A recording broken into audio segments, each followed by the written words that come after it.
Akala ng inggitera kong best friend ay naka-jackpot siya noong inagaw niya ang boyfriend ko. Pero hindi niya alam ay maraming nagsasabi na ang swerte ko raw sa boyfriend kong si Miguel. Gwapo, macho, mapera. Bukod doon ay sweet at gentle pa ito. Madalas niya rin akong spoil. A woman's dream, ika nga. Lahat ng mga iyon ay pinupost niya sa social media. Pero ang hindi alam ng lahat ay iba ang nangyayari. Kabaliktaran ng mga iyon ang totoong nangyayari. Sweet at gently lang si Miguel kapag sa harap ng maraming tao. Pero kapag kaming dalawa na lang, halos hindi na niya ako pansinin. Puro na lang siya cellphone at games. Nung una, kinakaya ko pa. Iniisip ko na baka wala lang sa mood. Pero dumating na rin sa point na sa tuwing may date kami, ay ako na ang nagbabayad. Yes, noong una ay naghahati kami.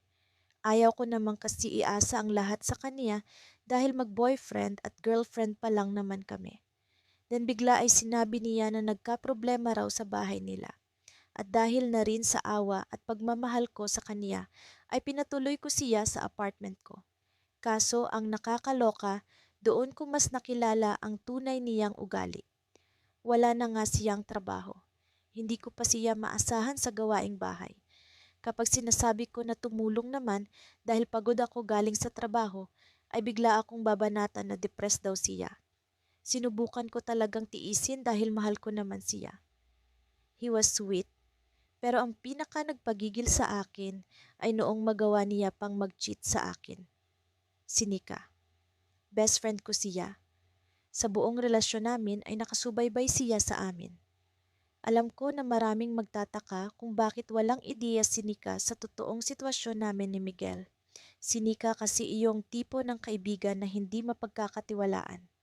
Nasanay na lang din ako siguro sa ugali niya kaya sa tagal ng panahon ay magkaibigan pa rin kami.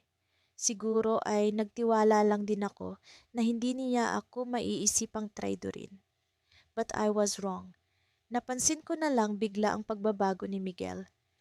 Noong una na sweet siya sa labas ay nagbagong bigla.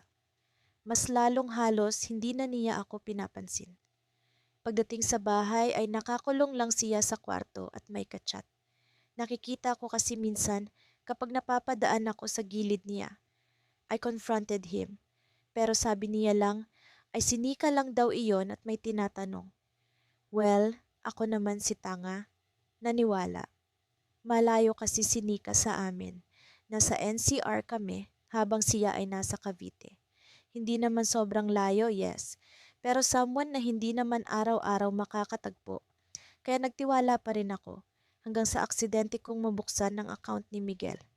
Doon ko nakita ang palitan nila ng messages at ang mga gaga halos kalahating taon na pala akong iniiputan sa ulo. Sa galit ko ay agad kong kinumpronta si Miguel. Talagang nagwala ako.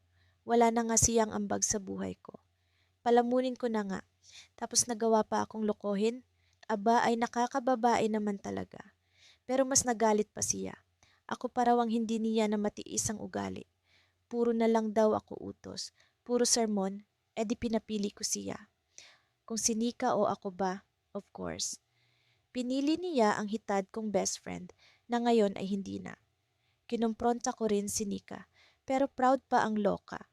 Sinadya raw nitong landiin si Miguel dahil hindi ko raw deserve ang boyfriend ko. Imbis na mahalin ko raw ng totoo ay ako pa raw ang nagmamalaki.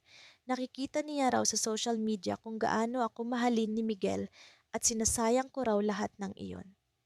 Natawa ako kasi kulang na nga lang ay hugasan ko ang puwet nun.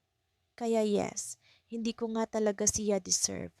Sa sobrang inggitera niya ay wala siyang ideya na halos maging nanay na ako ng lalaking yan. Kaya ayon, ibinigay ko ang gusto niya. Sa araw din na yon ay pinalayas ko si Miguel sa bahay ko. As in, itinapon ko ang mga damit niya sa labas ng bahay. Nagdadabog pa ang gaga noong kinuha niya ang mga iyon. Noong mawala siya sa buhay ko ay biglang gumaan ang lahat. Para akong nabunutan ng malaking tinik sa lalamunan. Nakapag-ipon ako ulit, nakakagala na ako ulit, nabibili ko na ulit ang mga gusto ko. Habang sila Nika at Miguel, ayon, nung una ay nakita ko ang mga happy post ni Nika sa social media. Kilig na kilig pa siya sa mga regalo nito.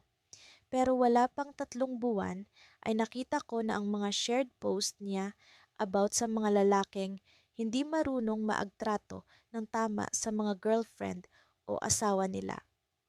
Nagpo-post na rin ito ng mahabang rant kay Miguel ng babae raw ito. Tamad. Tapos ngayon ay buntis na siya. Nalaman ko pa na sinaktan ni Miguel si Nika. Umabot pa nga sa punto na chinat ako ni Nika. Inaway pa niya ako dahil puro daw pala fake ang pinapakita ko sa social media. Ni hindi ko man lang daw sinabi sa kanya, like, duh, bakit ka kasi nagpapaniwala sa social media? Ayon, binlock ko na lang siya matapos kong sabihin na deserve niya si Miguel. At good luck sa pinagbubuntis niya. Sa ngayon ay wala na akong balita sa kanila. Ewan ko kung tiniis pa ni Nika ang makasama si Miguel. Pero naka-receive kasi ako ng message galing kay Miguel kagabi lang. Nakikiusap kung pwede raw mag-usap kami ulit. Ha ha ha, no, never. Never na akong babalik sa lalaking kagaya niya. I deserve better. Kaya shout sa best friend kong Inggitera diyan. Kalmahan naman, kasi baka yung akala mong blessing na nakuha mo lang naman sa agaw, yun pa ang maging kasawian mo. Salamat na lang din at hindi ako nabuntis nun.